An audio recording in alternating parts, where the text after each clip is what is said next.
Presents दादी माँ की कहानियाँ। बहुत समय पहले की बात है। मुकेश नाम का एक आदमी अपनी पत्नी के साथ जबलपुर नामक गांव में रहा करता था। मुकेश बहुत ही सीधा व्यक्ति था, लेकिन उसकी पत्नी बड़ी ही आलसी थी। उसका किसी भी काम में मन न लगता था। एक बार मुकेश के घर में क्रूरानंद नाम के साधु आए, जो आसपास के क्षेत्र में अपने गुस्से के लिए प्रसिद्ध थे। इस घर में कोई है? फिर मुकेश घर से बाहर निकलता है। कहिए मुनिवर, मैं आपकी क्या सेवा कर सकता हूँ? मैं यहाँ से हिमालय पर्वत की ओर तपस्या करने जा रहा हूँ। मैं भूख से बहुत भी व्याकुल हूँ। क्या तू मेरे लिए कुछ भोजन का प्रबंध कर सकता है? हाँ मुनिवर, ये तो मेरे लिए बड़े ही सौभाग्य की बात है जो मैं आपके लिए भोजन का प्रबंध करूँ। आइए मुनिवर, पधारिए इस गरीब के घर में। फिर मुनि मुकेश के घर में गए, लेकिन उसकी पत्नी वहाँ पर सो रही थी। उठो भाग्यवान, देखो हमारे यहाँ कौन आया है। हमारे यहाँ महान ऋषि श्री क्रूरानंद महाराज जी पधारे हैं। उठो और इनके लिए भोजन का प्रबंध करो। क्यों परेशान कर रहे हो? सोने दो ना। अरे उठ जाओ भाग्यवान, ऋषिवर भूख से व्याकुल हैं। तो उनसे कह दो कहीं और मांग के खा ले। अरे ये तुम क्या कह रही हो? मैंने मुनिवर को इतने आदर से अपने घर बुलाया, अब मैं ही इन्हें वापस भेजूं? हे भाग्यवान, ऐसे तो इन्हें क्रोध आ जाएगा। अरे क्यों गुस्सा हो जाएंगे? हमारा घर हमारा मन होगा तो खिलाएंगे, नहीं होगा तो नहीं खिलाएंगे। अभी मैं खाना नहीं बनाऊंगी, सोने दो मुझे शांति से। फिर मुनि को बहुत अधिक क्रोध आया और वह बोले, देवी, द्वार पर आए साधु का अपमान कर रही है। तुझे सोने का बहुत शौक है ना, तो जा, मैं तुझे श्राप देता हूँ कि आज से तू सिर्फ घर पे सोने के लिए ही आ पाएगी और बाकी समय तू इमली का पेड़ बन जाएगी। अरे नहीं मुनिवर, ऐसा अनर्थ ना करे, क्षमा करे मुनिवर, क्षमा करे। मुनि वहाँ से गुस्से में चले गए। मुनि के जाने के तुरंत बाद ही नयनतारा अपने ही खेत में बहुत सारे इमली के पेड़ों के बीच में स्वयं भी इमली का पेड़ बन गई। रात को वह अपने रूप में वापस आई और जब अपने घर पहुंची तो वह बहुत जोर जोर से रोने लगी। मुझे माफ कर दो जी, मुझसे बहुत बड़ी गलती हो गई। आप उन ऋषि को ढूंढ दीजिए और मुझे पहले जैसा बना दीजिए। मैंने तुम्हें कितना समझाया, लेकिन तुमने मेरी बात नहीं मानी और अब तुम मुझसे माफी मांग रही हो। देखो, मैं उन ऋषि को ढूंढने का प्रयास करूंगा। अगर वो मुझे मिल गए तो मैं उनसे तुम्हारे लिए गिड़गिड़ाकर माफी मांगूंगा और तुम्हें पहले जैसा करने का निवेदन करूंगा।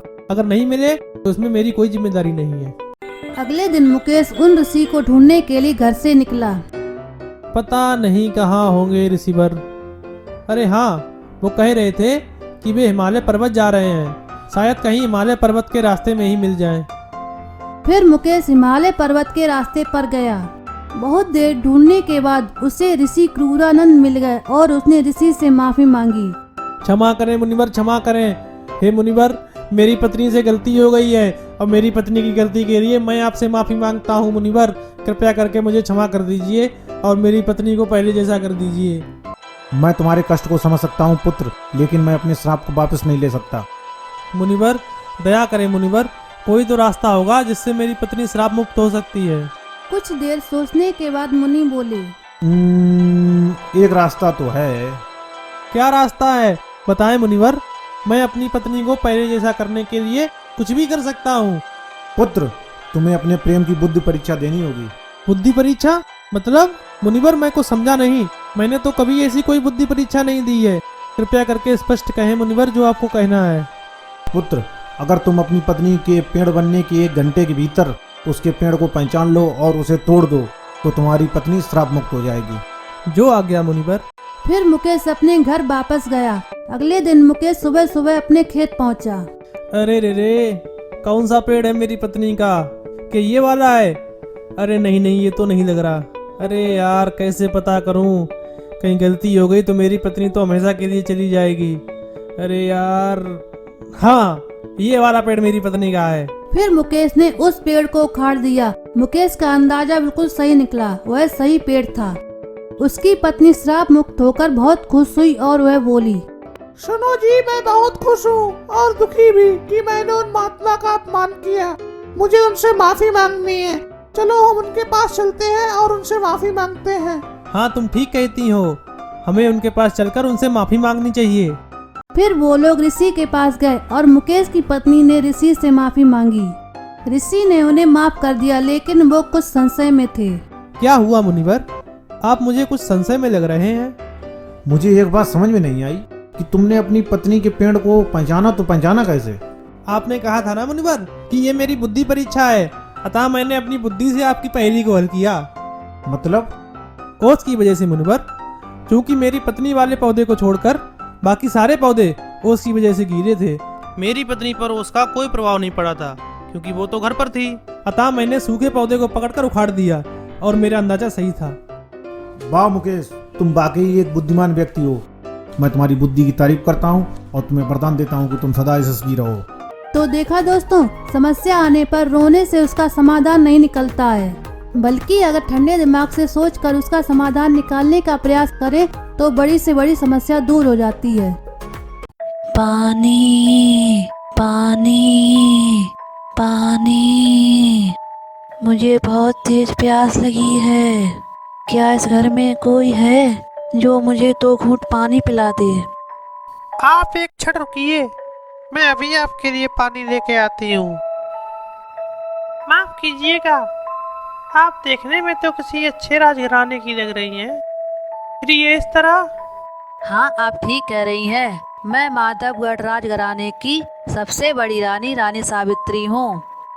फिर आप यहाँ इस तरह कैसे? मेरे कर्मों की वजह से। क्या हुआ, आप मुझे बताएं। ये बहुत लंबी कहानी है। मैं अपने 2 सौतनों रानी उर्मिला रानी मधवाला के साथ माधवगढ़ राजघराने में रहा करती थी। कोई पुत्र ना होने की वजह से हमारे महाराज बहुत परेशान रहते थे। एक बार उन्हें एक ऋषि के बारे में पता चला, फिर महाराज उनके पास गए। हे मुनिदेव, आप मेरी सहायता करें। मेरा कोई पुत्र नहीं है। आप मुझे कोई ऐसा उपाय बताएं जिससे कि जल्द से जल्द मेरा कोई पुत्र हो जाए। फिर मुनि ने महाराज को 2 फल दिए। ये लो राजन, ये दोनों फल आप अपनी किन्हीं 2 प्रिय पत्नियों को खिला दें, जिससे कि उनके पुत्र हो जाएगा। लेकिन मेरी एक शर्त है राजन। क्या शर्त है आपकी? आपको अपने 2 पुत्रों में से कोई एक पुत्र मुझे देना होगा। कुछ देर सोचने के बाद महाराज ने मुनि को हाँ बोल दिया। फिर महाराज महल में आ जाते हैं। फिर महाराज ने रानी उर्मिला और रानी मधवाला को वो फल खिला दिए, लेकिन उन्होंने मुझे इस बारे में कुछ नहीं बताया। कुछ दिनों के बाद मेरी दोनों सौतनों के पुत्र हो जाते हैं। महाराज बहुत प्रसन्न हुए। क्योंकि मेरे कोई पुत्र नहीं था, इसलिए महाराज का प्रेम मेरे प्रति अति अल्प हो गया। महाराज, मुझसे ऐसा क्या पाप हो गया जो आप मेरी तरफ देखना भी पसंद नहीं करते? मेरी बातों को अनसुना करके महाराज वहाँ से चले गए।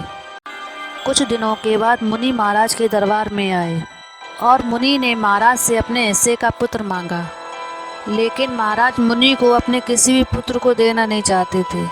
महाराज ने राजकुमारों की जगह अन्य 2 लड़कों को खड़ा कर दिया। मुनि को पता था कि ये महाराज के पुत्र नहीं हैं। हे राजन, मैं जानता हूँ कि ये आपके असली पुत्र नहीं है। कृपया करके अपने असली पुत्रों को ही मेरे सामने लाएं। महाराज को ना चाहते हुए भी राजकुमारों को मुनि के सामने खड़ा करना पड़ा। मुनि को महाराज का ज्येष्ठ पुत्र अच्छा लगा और मुनि ने उसे अपने साथ ले जाने के लिए कहा। महाराज, मुझे आपका ज्येष्ठ पुत्र पसंद आया है। आप मुझे अपना ज्येष्ठ पुत्र दे दें। लेकिन महाराज अपने किसी भी पुत्र को देने से मना कर देते हैं और फिर मुनि को क्रोध आ गया। राजन, मेरी वजह से आपके पुत्र हुए और अब आप मुझसे ही छल कर रहे हैं। जाइए, मैं आपको श्राप देता हूँ कि अब आपका कोई भी पुत्र जीवित ना बचे। ये सुनकर महाराज बहुत क्रोधित हुए और उन्होंने मुनि को वहाँ से भगा दिया। मुझे इस बारे में कोई जानकारी नहीं थी कि मुनि की वजह से महाराज के पुत्र हुए। ये सुनकर मुझे क्रोध आ गया। अच्छा, अपनी दोनों रानियों को ऋषि के पास ले गए, जिससे उनके पुत्र हो गए और अब मेरे प्रति प्रेम भी कम कर दिया। जब पुत्र ही नहीं बचेंगे तो देखते हूँ कि महाराज का प्रेम मेरे प्रति कैसे कम होता है।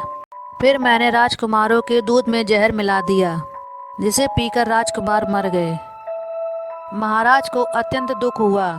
फिर महाराज उन मुनि को ढूंढने के लिए चले जाते हैं और उन्हें वो मुनि मिल जाते हैं।